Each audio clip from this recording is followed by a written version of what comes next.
اللهم صل على سيدنا محمد النبي الأمي الهاشمي وعلى آله وأصحابه نجوم الهدى.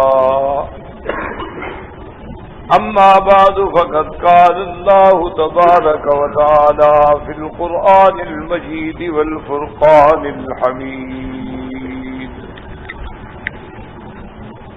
أعوذ بالله من الشيطان الرجيم. بسم الله الرحمن الرحيم. وقرن في بيوتكن ولا تبرجن تبرج الجاهلية الأولى وأقمنا الصلاة وآتينا الزكاة وأطعنا الله ورسوله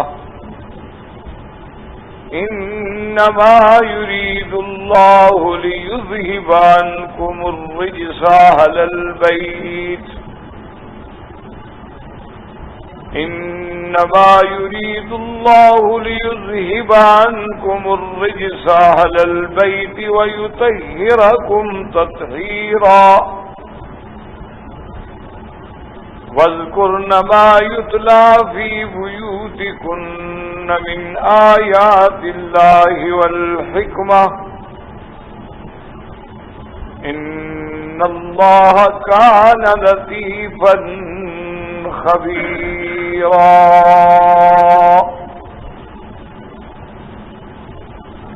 قال النبي صلى الله عليه وسلم: خيركم لأهله وأنا خير لأهلي، أو كما قال النبي صلى الله عليه وسلم. صدق الله العلي العظيم وصدق رسوله النبي الكريم، ونحن على ذلك لمن الشاهدين ومن الشاكرين والحمد لله رب العالمين. برادران اسلام، واجب السلام، بزرگوں، دوستوں، بھائیوں، عزیز نوجوانوں، الحمدللہ آپ کی اس مسجد مبارک میں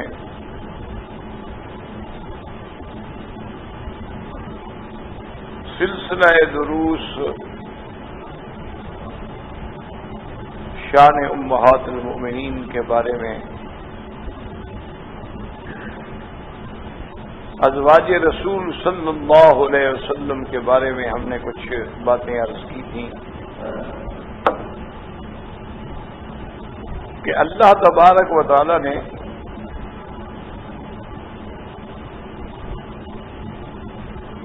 یہ ہمارا ایمان ہے اور عقیدہ ہے اور اس میں کوئی اختلاف نہیں کہ اللہ تبارک و تعالی نے افضل الرسل، خاتم الرسل،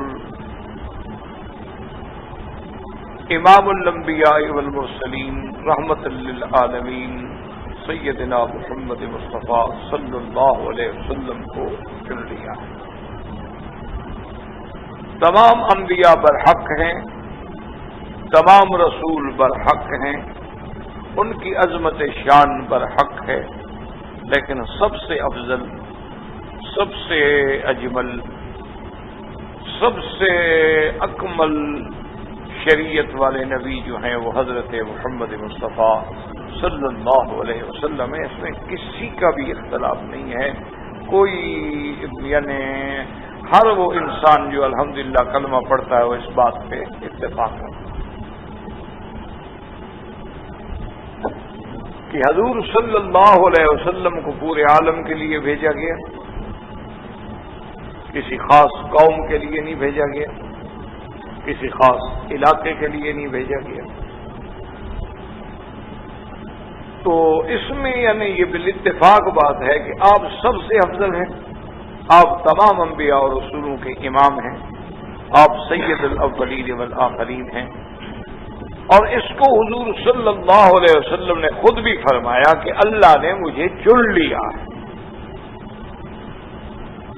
اللہ نے مجھے چن لیا ہے. جس کو اللہ چن لے، ایک تو مطلق آیت مبارک ہے نا کہ اللہ اعلم حیث یجعل رسالتہ، کہ اللہ جانتے ہیں نا کہ مقام رسالت کا، مقام نبوت کا، تاج نبوت اور تاج رسالت کے پہننے کا حقدار کون ہے.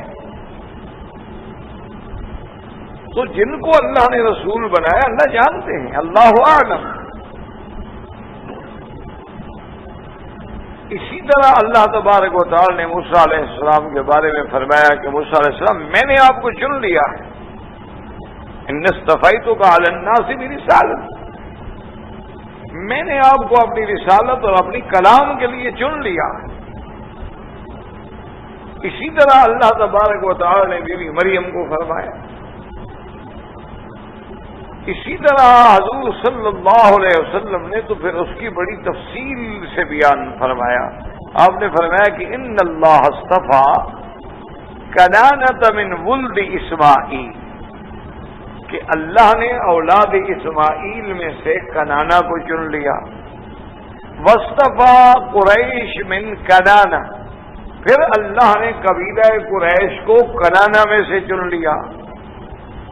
اور پھر اللہ نے واصطفى بنی ہاشم من قریش، پھر بنی ہاشم کو قریش کے قبیلے میں سے چن لیا. واصطفانی من بنی ہاشم، پھر بنی ہاشم بھی تو بہت تھے نا، ایک دو آدمیوں کا نام تو نہیں تھا، وہ جو ایک قبیلہ تھا، وہ بھی تو ایک شاخ تھی قریش کی بہت بڑی. تو اللہ نے پھر مجھے چن لیا.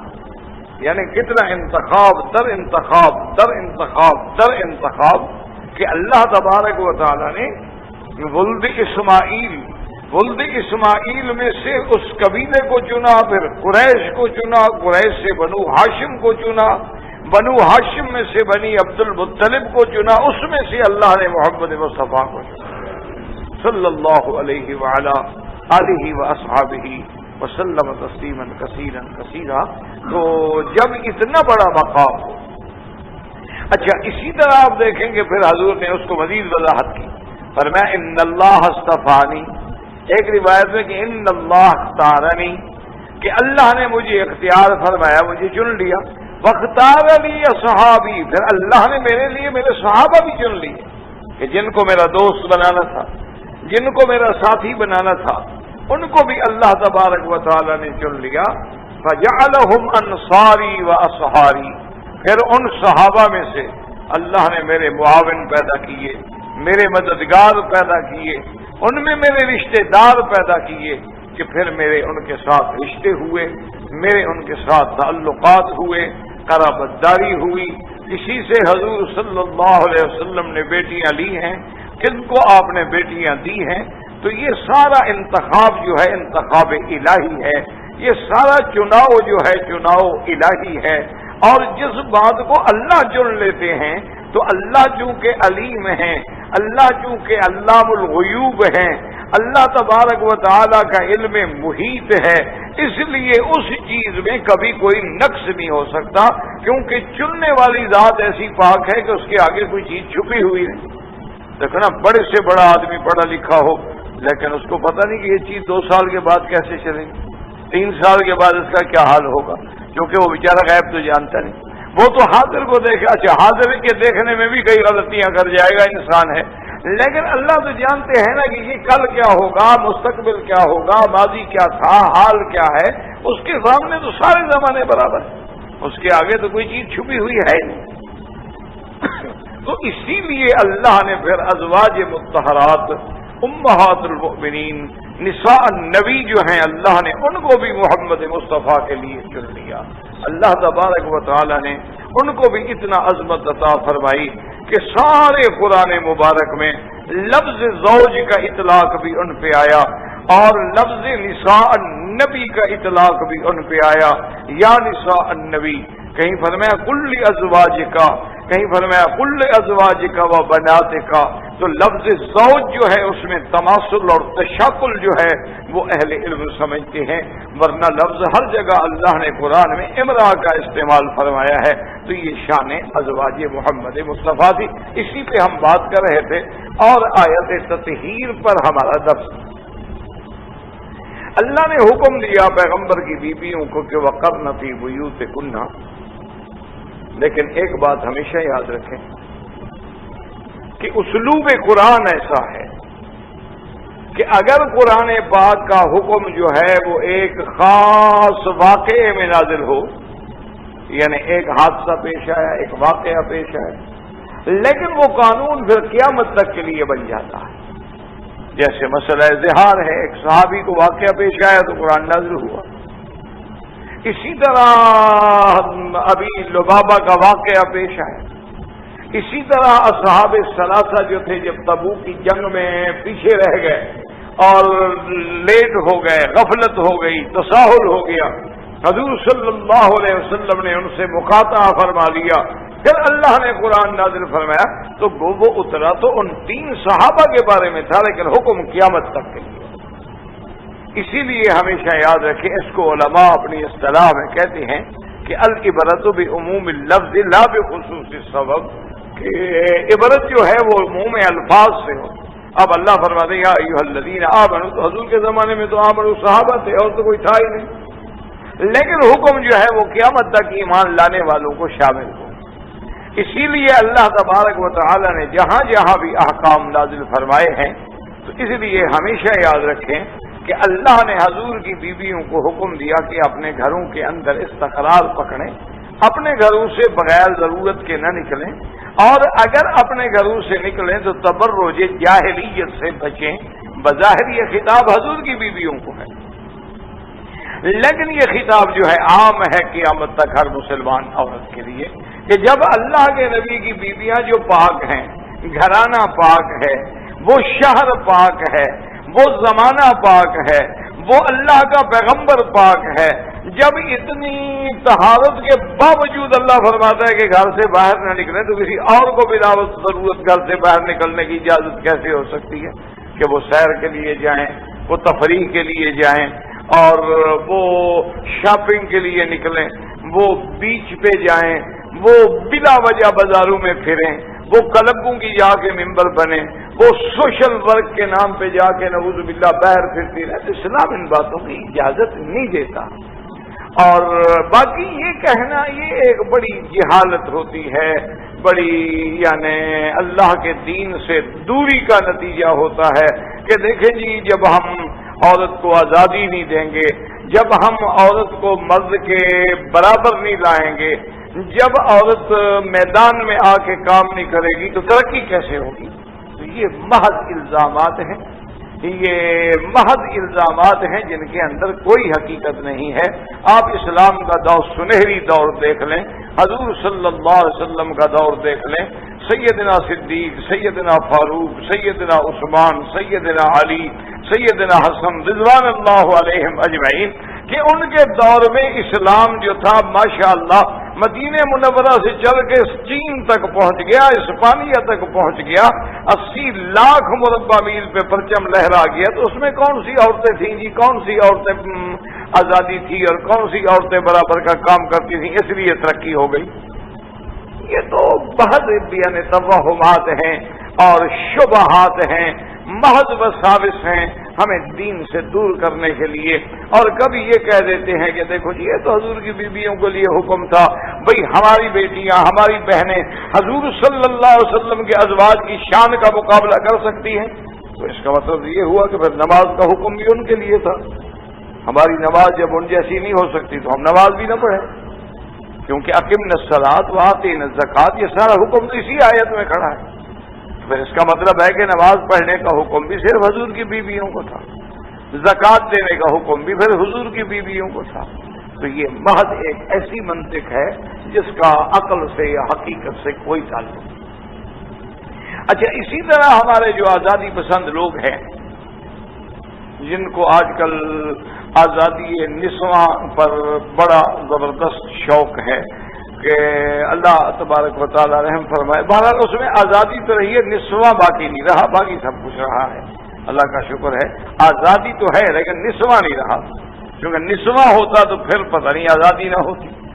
تو بہرحال گزارش یہ ہے کہ ان کا ایک سب سے بڑا اعتراض یہ ہوتا ہے، وہ کہتے ہیں دیکھو جی اگر آزادی نہ ہوتی یا عورت کو فوج میں آنے کی اجازت نہ ہوتی، پولیس میں آنے کی اجازت نہ ہوتی، پائلٹ بننے کی اجازت نہ ہوتی، ہمارے مردوں کے برابر آنے کی، تو پھر بی بی عائشہ کیوں میدان میں نکلی؟ تو بی بی عائشہ تو خود میدان میں نکلی ہیں، وہ امہات المومنین ہیں. انہوں نے حضرت علی رضی اللہ تعالی عنہ کے مقابلے پہ جنگ لڑی. تو اگر بی عائشہ میدان میں آ سکتی ہیں، جنگ لڑ سکتی ہیں، خلیفہ راشد کا مقابلہ کر سکتی ہیں، تو پھر ہمارے دور کی عورتیں بھی کر سکتی ہیں. اگر ان کے احکام عام ہیں تو پھر بی عائشہ کا جو عمل ہے پھر ہماری عورتیں بھی کر سکتی ہیں. اس کا مطلب ہے کہ ہم بھی فوج میں آ سکتے ہیں، ہماری عورتیں بھی آ سکتی ہیں اور وہ بھی تحریک چلا سکتی ہیں. تو اصل بات کو سمجھیں کہ سب سے پہلی بات تو دیکھیں کہ وہ واقعہ کیا تھا. تو اس کا مختصراً میں آپ سے عرض کروں کہ واقعہ یہ تھا کہ سیدہ عائشہ، بی بی ام سلمہ، بی بی صفیہ، یہ ازواج رسول ہیں، یہ حج کے لیے مکہ مکرمہ تشریف لائیں. تو جب یہ حج کے لیے مکہ مکرمہ تشریف لے آئیں تو اسی دور میں حضرت عثمان غنی رضی اللہ تعالی عنہ مظلوم شہید کر دیے گئے. حضرت عثمان غنی رضی اللہ تعالی عنہ مدینہ منورہ میں آپ کو شہید کر دیا.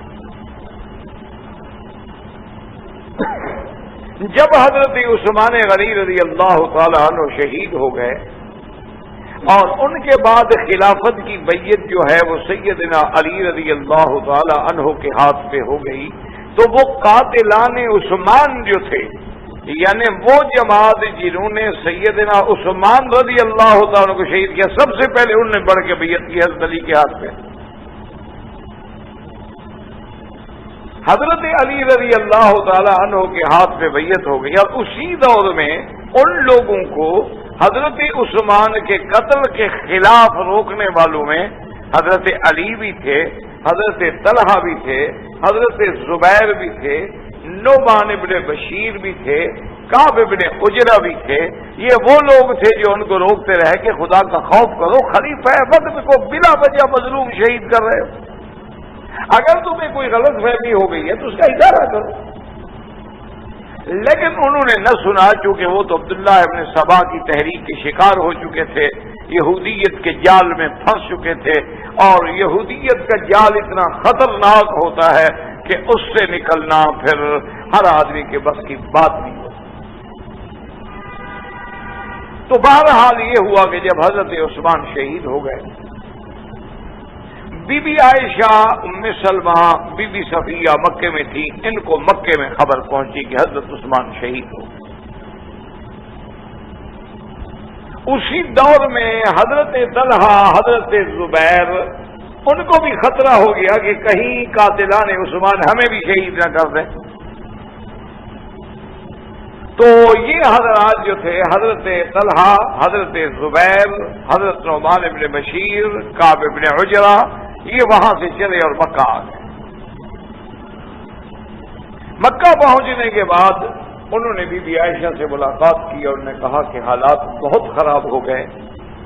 حضرت عثمان داماد محمد مصطفیٰ، حضرت عثمان غنی، حضرت عثمان ذکر الرحیم، حضرت عثمان باحیا جس سے اللہ کے فرشتے حیا کرتے ہوں، اور جس کے بارے میں رحمت دو عالم یہ فرمائیں کہ ما ضر عثمان ما عمل بعد اليوم، کہ عثمان آج کے بعد تم جو بھی کرو اللہ نے تیری جنت کا فیصلہ کر دیا. تو حضرت عثمان کو پیاسا گھر میں شہید کر دیا گیا اور حضرت علی رضی اللہ تعالی عنہ کی بیعت ہو گئی ہے. لیکن بیعت کرنے والوں میں سب سے آگے وہ لوگ ہیں جو قاتلین عثمان ہیں، اور ہم نے حضرت علی سے مطالبہ کیا کہ ان سے قصاص لیا جائے. حضرت علی خاموش ہیں. بی بی عائشہ کو انتہا صدمہ ہوا.